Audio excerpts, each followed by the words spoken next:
Կրթվել է նորաձև է։ Այս վերնագրով քարոզարշավով վարչապետի տիկինը շրջում է դպրոցներում, համայնքներում ու կրթական կենտրոններում։ Ուղերձը ոգեշնչող է՝ սովորել, զարգանալ, կարդալ։ Բայց կարևոր է, թե ով է ուսուցիչը։ Աննա Հակոբյանը հայտարարել է ազատ խոսքից օգտվելու իր իրավունքի մասին ու կրթության քարոզը ուղեկցում է քամահրանքով ու վիրավորանքներով։ Մի տխմար նստում է էկրանի առաջ և իմ մասին խոսելիս ասում է. «Էդ փնթի էգը», մյուս տխմարը «Էդ տգետ հարճը»։ Այս շարքն էլ է երկար։ Ոչիլ, արդեն 5 տարի է 44-օրյա պատերազմի և մեր մասին նման կերպ արտահայտվողներին ես մեկ բառով եմ պատասխանում՝ ոչիլ։ Նախկինում միայն ընտանեկան միջավայրում էր, այսուհետ կլինի հրապարակայնորեն։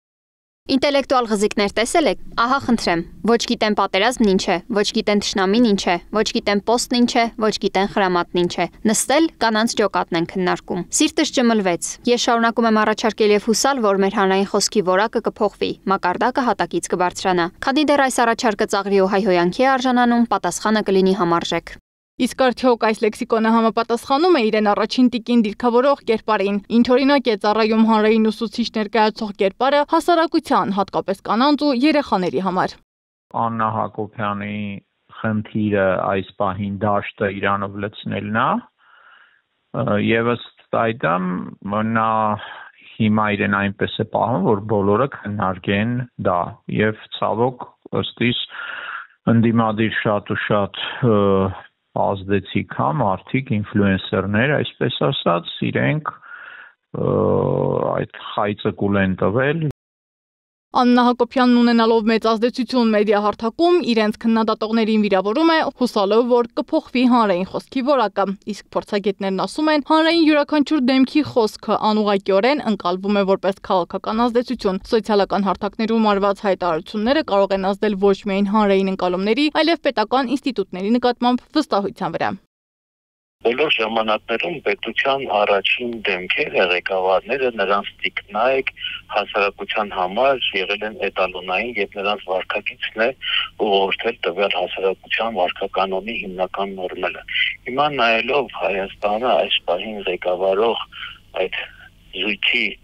վարքագիծը եւ նրանց լեքսիկոնը ուղղակի ցավ է սապրում, որ այս դժվարին ժամանակներում հայերիս բախտը վիճակվել ունենալ այնպիսի ղեկավարներ։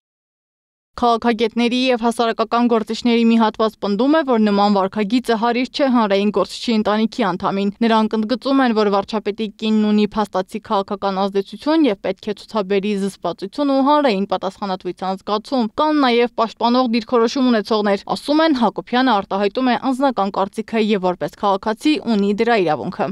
Այս պահին օրինակ, Նիկոլ Փաշինյանի հանդիպումները, այդ թեման լրիվ մնաց հանրային բանից դուրս, Թուրքիա, Ադրբեջան, ինչ որ օրինակ այդ ասենք մի թեմա ու բազմաթիվ այլ թեմաներ էլ կան, որ ուղղակի զբաղացնում են, իրանք անընդհատ ժողովրդին զբաղացնում են իրենցով, իրենց ընտանիքով, իրենց, չգիտեմ, ինչ որ հիստերիկ գորգռոցներով եւ այլն։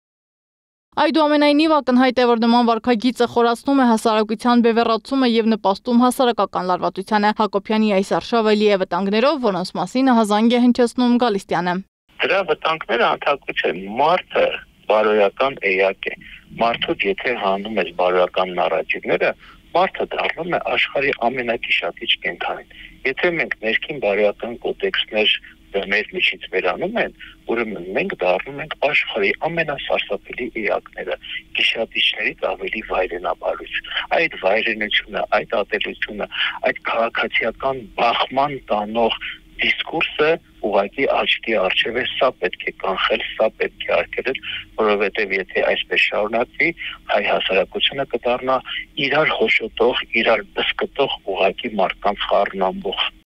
Փորձագետներն ասում են, սա ոչ միայն անձի վարքագծի հարց է, այլև վերաբերում է հանրային պաշտոնյաների ընտանիքի անդամների հանրային պատասխանատվությանը։ Նման բառապաշարով գրառումները ոչ միայն վատ են անդրադառնում հասարակության վրա, այլև իրական օրակարգից շեղում են հանրությանը։ Իրենց մտածելակերպը, իրենց ընտանիքի բառապաշարը, իրենց ամենօրյա կենցաղային խոսակցությունը դարձնում են քաղաքական, հասարակական քննարկումների թեմա։